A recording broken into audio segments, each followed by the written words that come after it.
Dumbbell Romanian Deadlift tips and execution. So first off, big tip here, always start with your dumbbells on a bench. So RDLs, we start from the top and go down, okay? So it enables us to start from the top position. Also, if you're using some really big dumbbells or really heavy dumbbells, it just means it's just a nicer start point for you to have them in a position that's easy to grab, okay? So first off, we've got our dumbbells on our bench. We're gonna take a step back. So see how easy that was just to lift off that bench.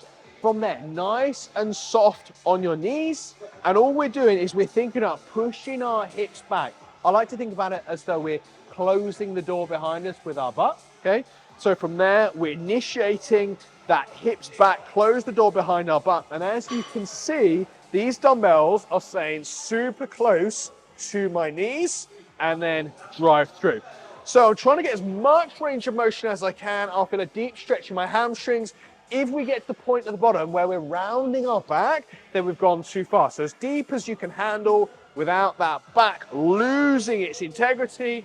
Nice deep stretch, drive our hips through. Little squeeze of our glutes as we come through at the top, okay? So here, big stretch and through.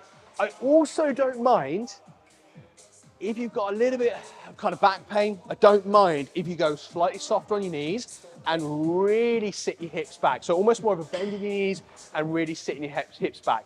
Just reduces that lever arm a little bit and allows you to lift a little bit more weight or the same weight, but less torque through that back. Arguably, you're also loading your glutes a little bit more by pushing your hips back a little bit further.